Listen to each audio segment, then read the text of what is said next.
Hi, everyone. Welcome to Savvy, the show featuring entrepreneurs, authors, and people with a passion. I am your host, Kathleen Driver, and tonight I am joined by Patricia Davis, who is a financial advisor and author of Going Broke is No Joke.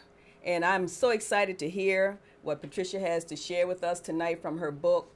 And you may hear me saying going broke ain't no joke a couple times, but her book really is titled Going Broke is No Joke. So Patricia, before you tell us why going broke is no joke, can you tell us a little bit about yourself, your background, maybe where you went to school, anything you'd like to share? Kathy, thanks for having me.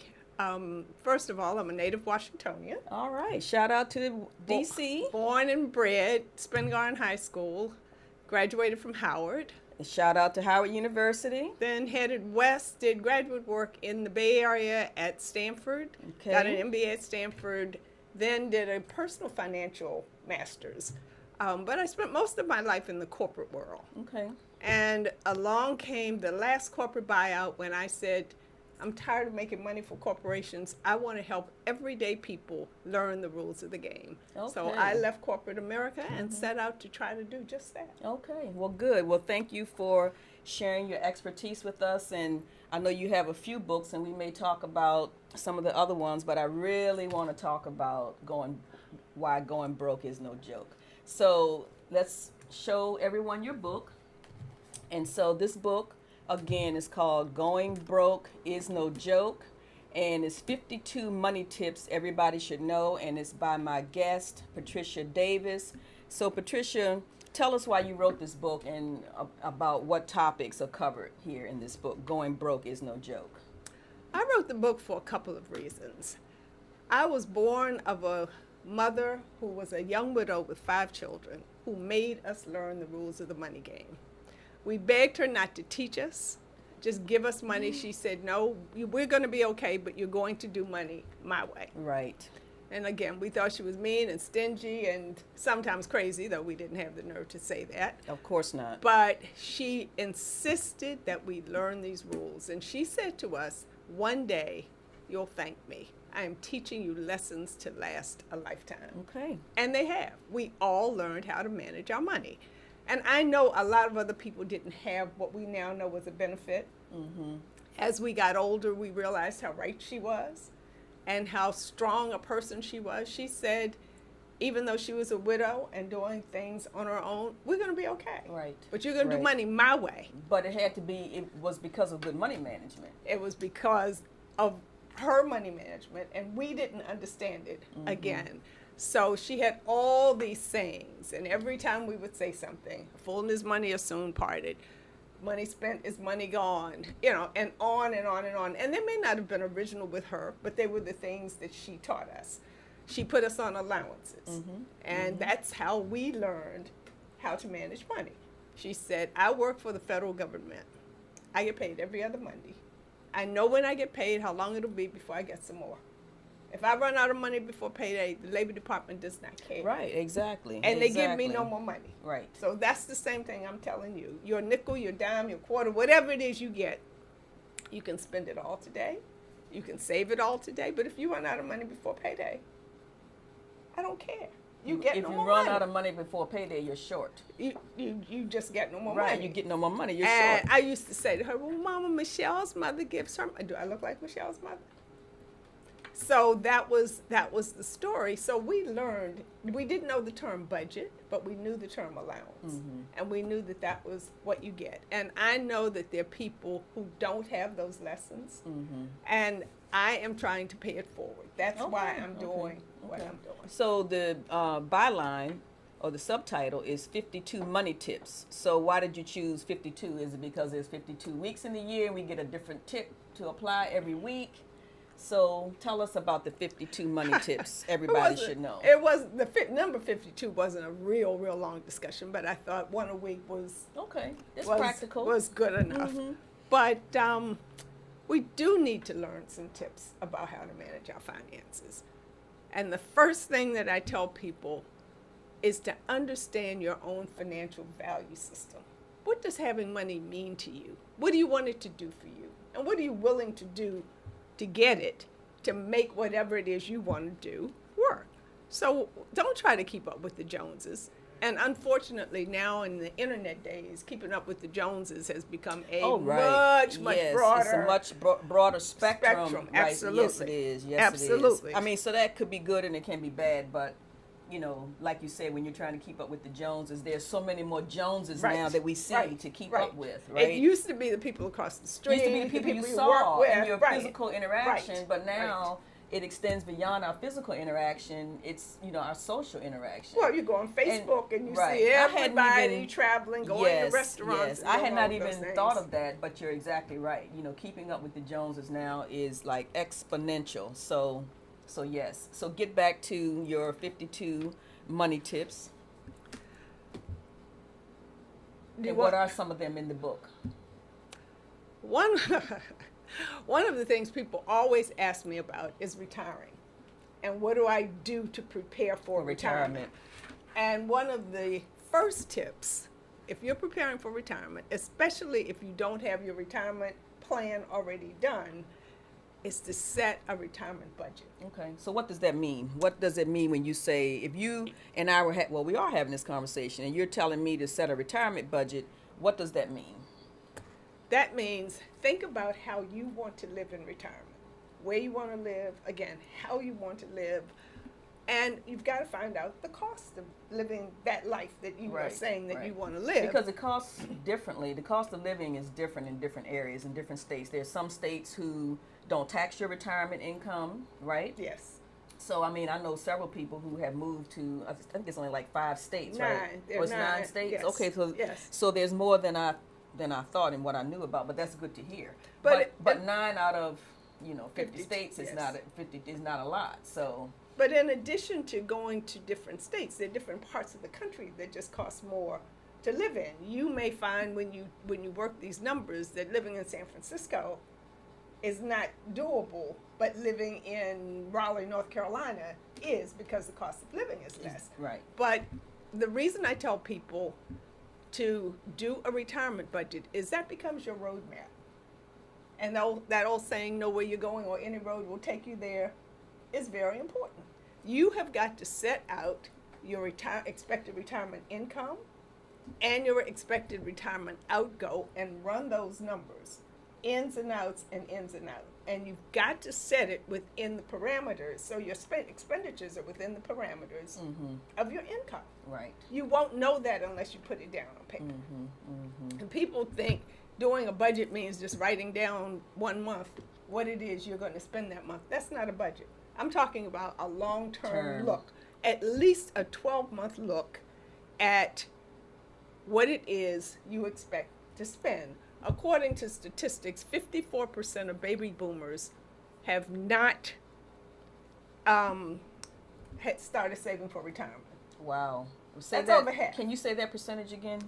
According to the Retirement Institute, Insured Retirement Institute, 54% of baby boomers have no retirement savings, and 38% have not done a retirement budget. Okay, so let's stop right there, because when you say baby boomers, we're talking about people that are approaching retirement, and some of them may even be at the retirement age, right? Some may be at the retirement age. So that's a staggering statistic. Yes. So then what does that mean? If you're a baby boomer, or if, we're not even going to say our age, but people can probably guess. So if you're in the baby boomer group and you haven't saved sufficiently for retirement, is it too late? What kind of advice would you give? I tell people it's never too late. Okay, well, that's good news. It's never too late. But what you have to do is stop and figure out where you are today and where it is you're trying to go. Looking back at you, nothing but a crook in your neck. It does nothing. Looking back, it does nothing. Yeah, you can't. The past is a place of reference and not a place of residence. Because we get caught up. That. Yeah, my sister Norma. Thank you, Norma, for that quote. I think her reference, not residence. Yeah, your past is a place of reference and not a place of residence. And I think she got that from her pastor. So, it's a quote that she shared with me. Again, thank you, Norma.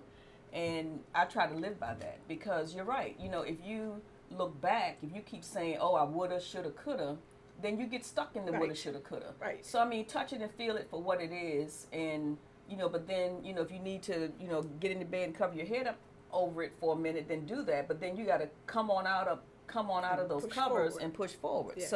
Yes. So now that we have dealt with the place of reference, how do we How move we're forward? moving forward. Mhm. The first thing you have to do is start saving today.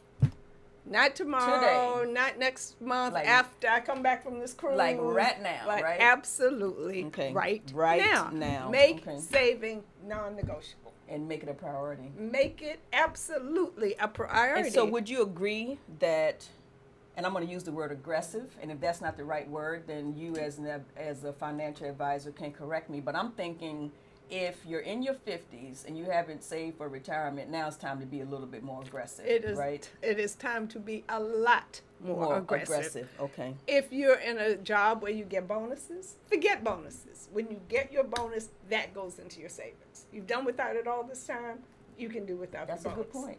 That's a good point. You can do without the bonus.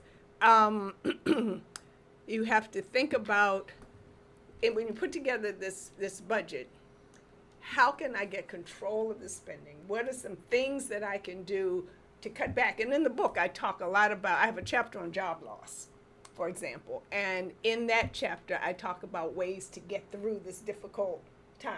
Mm-hmm. And in some ways, if you're in your 50s and certainly early 60s and haven't started saving, it's kind of that same situation. Right. You're in a desperate Yeah. situation, and you need to do some coupons. You need to use store brands. You need Well, to I don't do a want to whole use the lot of word things. desperate though, because people when they hear the word desperate, Okay. they think that I don't want to come from a perspective of desperation, even though I hear Okay. what you're saying, but it's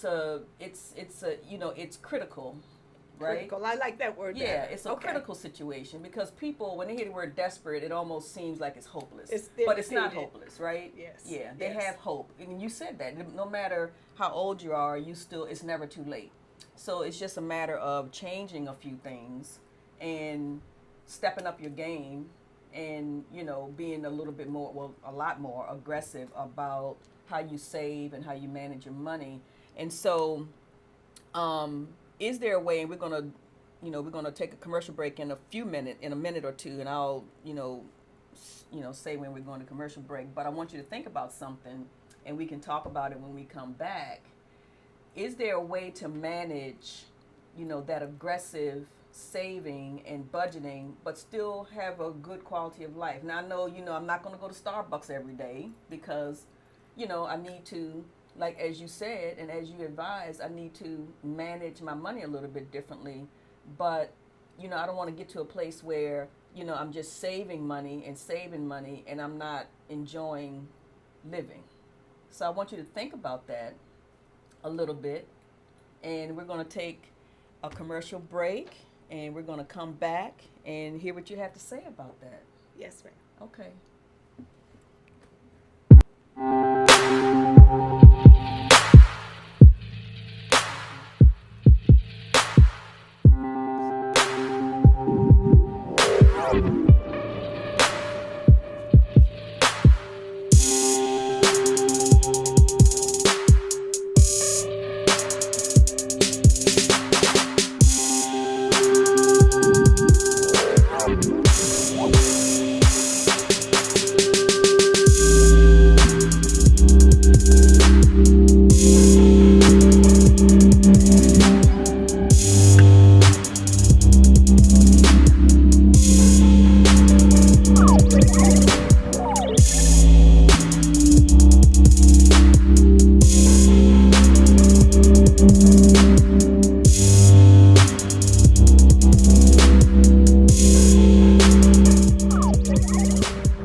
Welcome back, everyone. You are tuned in to Savvy and the commercial break that we just had. If you would visit readelnora.com for those great books. They make great gifts and they're good book club books and they're good girlfriend group reading. So readelnora.com. We're back with my guest, Patricia Davis, who is the author of Going Broke Is No Joke. And before we took a break, we were discussing how if you're in your 50s or really at any age and you haven't saved for retirement, you may need to be a little bit more aggressive with how you save and how you budget.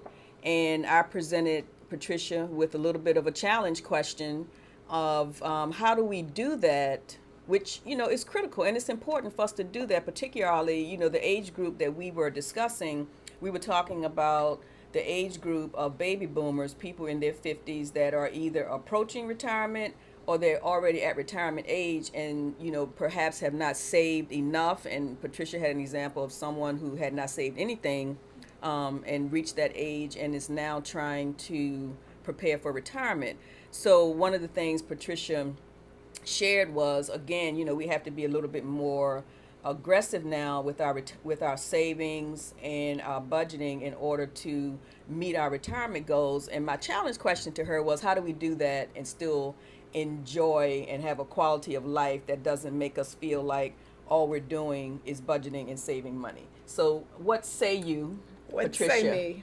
What say I is that your days of having a real good time maybe be behind you. Okay, and that's true. Well, that's real. I mean, and I wanted you to be real. Okay, so and that's the reality. That's right? the way okay. I try to talk to people. Okay. I am going to tell you what's real, not what you want to hear. Right. Well, thank you. I mean, real. we want to hear the realness of it. So and as one lady said to me, she's been a spendthrift all her life. Well, you can't be a spendthrift and continue to do that and hope that you can save at the same time.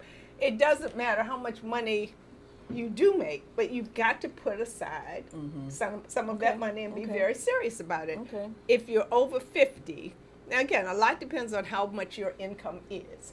It's wonderful that at over the age of 50, you can make catch-up contributions to a 401k and an IRA. Right, exactly. Today, those limits for a 401k are $24,500 a year. For an IRA, they're $6,500 a year. Now, there are people who don't make that kind of money, but temper it with what you do make. Right, exactly. And make sure that you have those programs, participate in those programs with a 401k, especially up to the point of the corporate match. Right. If your company is matching you 50 cents on the dollar, $1 on the dollar, you're leaving money on the table if you don't take advantage of that. Right. People say, oh, I can't afford to participate. You can't afford not to. Exactly. You can't afford not to. Right. It's free money. The federal government has TSP. They have a matching program. Most corporations that have 401ks have some kind of corporate match. So make sure that you take advantage of that. Keep your hands off your retirement savings. Please keep your hands off your retirement savings. Statistics show that people who do borrow from their 401ks, many of them do not end up paying that money back. Right. I mean, because if you have to borrow it in the first place, then that sort of says something, right? Right. And then if you don't pay it back, and you're under 59 and a half, you get penalized 10%, and you have to pay the taxes on that money. So keep your hands off your 401k, but then look for other ways of generating income. Well, that's what I was about to ask you. So this is a perfect segue, but first of all, thanks for keeping it real. Okay. And letting us know that, we just have to balance and readjust now, Yes. if that is our particular situation. Yes. So if you haven't saved enough and you find that, you may have to do something differently. So I'm going to ask a two-part question. What are some ways of generating income in your, let's just say your 50s?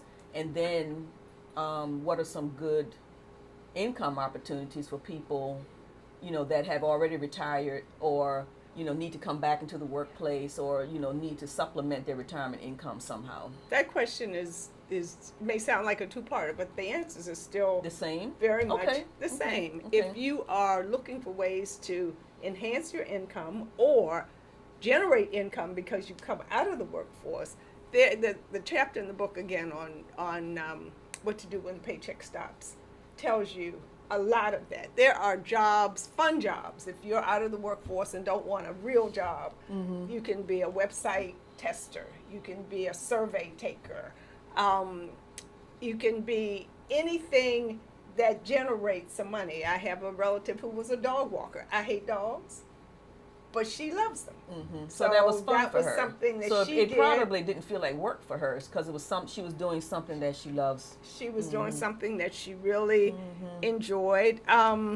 You can barter for goods and services. Many of us are good at something that can generate some money. I happen to be a baker. I don't bake for people for money, but if I needed to, That's something you could that fall I back could on. do. Somebody else may sew, they may paint, they may have electrical skills, but don't sell yourself short. What about writing? Because you've written several books. Yes. I mean, and we'll talk about your other books in a minute, but don't you think writing is a good vehicle for making some extra money? I mean, you and I know as authors, you don't necessarily get rich No, you from don't. being an author, but it leads to other things. It leads to speaking engagements. It could lead to facilitating workshops. It could lead to other things. I think that having a book, to supplement and to support whatever it is that you're doing, almost kind of like validates. Because you're a That's financial. what I'm told. Yeah, I mean, you're a financial advisor, and the fact that you have these great books, I think I would come to you first before I would go to someone I have nothing tangible, to say, well, this is what she says. This is her position on certain things. So one of the other things you may have to do is consider delaying retirement. It may be great that you want to retire when you're 60 or 62 or whatever it is, but if you do this budget and you find that you don't, when you look at what you have and what you expect to get in, you don't have enough to finance that, then you may have to wait until you've had the opportunity to save some additional money. And one big advantage of the delay is you're not drawing down from your retirement savings during those grow. years. Right, so instead of starting now, taking the money, then keep working a little bit longer. Right. Social Security is an important factor when it comes to looking at retirement. Most of us know that you can withdraw from your Social Security as early as age 62. You, depending upon the year of your birth, your full benefit age may be anywhere from 65 to 67. If you start withdrawing money at 62, you will take a cut in your Social Security, and it is a permanent cut. It is not a cut up until the age of your full benefit year. Wow, I didn't know that. It's forever. Okay, It's I was forever. not aware of that. Okay. Yes. So think about that. If you wait until your full benefit age, and especially if you wait until the age of 70, your Social Security income may be as much as a third higher than if you take it at age 62. There are those who need it at 62. I'm not saying this works for everybody, Everyone, right. but there are those who need it at 62. Right, There are right. people who don't want to count on tomorrow. Right, right. The crossover age is calculated at about 78, that it would be economically as viable for you to take Social Security at 62 or wait. If you think you'll live to 78, then wait until you're old, your full benefit age. That's a pretty to big take gap care. between 62 and 78. I know you're just a, We don't you're know just a what messenger, tomorrow right? will bring. I know. We don't know what tomorrow will bring. Right. But one of the other things that I really want people to think a lot about is medical expenses in retirement. Many of us don't have post-retirement medical expenses. Statistics tell us today that a married couple in their 60s will need $280,000 to cover medical costs throughout their retirement. Wow. That's a big number. That's a big number. That's a big And number. I agree with you. I don't think folks even think about it. They don't think about it. Medicare, long-term care insurance is another one. People think, oh, that's too expensive. Long-term care insurance is expensive, but it is more expensive if you have a to need be in long-term to care. be in long-term care. Yeah, my father was, in a long-term care facility, and I know what that monthly bill is. And you're right. As expensive as long-term care insurance is, it's nowhere near that big chunk that comes out when you're not prepared for it. Absolutely. If that happens and you need to do that. Medicare does not cover long-term care. Medicaid covers long-term care after you spend all of your assets down to $2,500. Yes, that's right. So don't think, I'll just go on Medicare. I'll go on Medicaid. And Medicaid has a 5-year look-back rule. Right, that's right. Which means if you got $200,000 today, you can't just give it to somebody put it somewhere to hide it. Or home, too. You can't just sell your home, you can't, let me ask the question. You can't have, transferred your home to someone else's name, like a family member's name, within that 5-year look-back period. No, you cannot. And if you do, what Medicaid does is take a look back at your expenses over that 5-year period, and they will delay your Medicaid until that time that you would have had access to that money and used it. So say they were going to give you $20,000 a month for your nursing home, and you sold a house for $200,000. That's 10 months. You will not get Medicaid for 10 months. Right. They don't care where you live, where you go.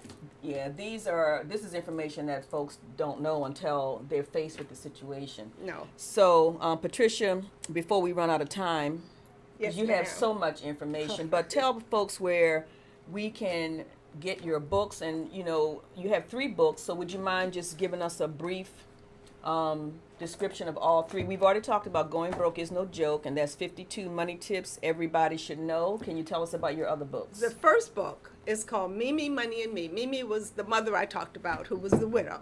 Mimi, Money, and Me, the subtitle is 101 Realities About Money Daddy Never Taught Me, but Mama Always Knew. And this was endorsed by Michelle Singletary of the Washington Post as one of the best books to give if you wanted to give the gift of financial power in the form of a good book. And you talk about Mimi-isms in that book, right? Yes. Yes. The things That's she your mom. taught us. Yeah, I like that. I like how you honor your us. mom with the Mimi-isms. So that's great. And it's dedicated to her with special thanks for making us. To my dear mother Mimi, with heartfelt thanks for making us learn the rules of money despite our pleas not to have to. The second book is called Money Secrets for the Sandwich Generation, Squeezed in the Financial Middle. People who are looking after parents and grandparents on one side, and adult and minor children on the other, and there you are in the middle. One thing I didn't say, when it comes to trying to get your money straight, if you have kids, agree to fund 4 years of college, not 6 or 8 or whatever, and have yourself on the hook for an extended college career. But rather 4 years of college, and make sure the child is taking enough credits to graduate in 4 years. Talk about community college. You may talk about the military. I have a chapter in Going Broke Is No Joke on managing student loans. School is expensive.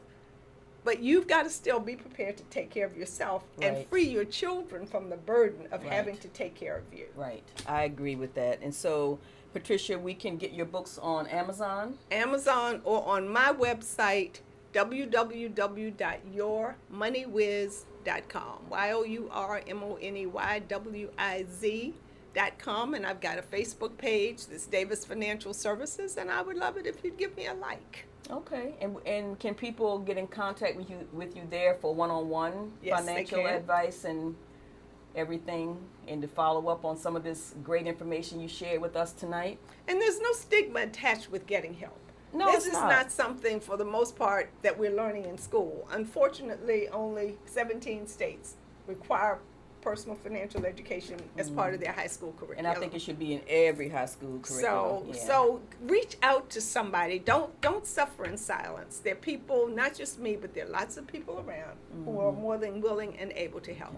Okay. Well, again, you have been tuned in to Savvy, the show featuring entrepreneurs, authors, and people with a passion. I am your host, Kathleen Driver, and my very passionate and informative guest tonight has been Patricia A. Davis, who is the author of several books, and her latest is Going Broke Is No Joke, 52 money tips everybody should know. Patricia, take us out with a money tip for tonight. Oh, anything. Pick one. Pick one from 52.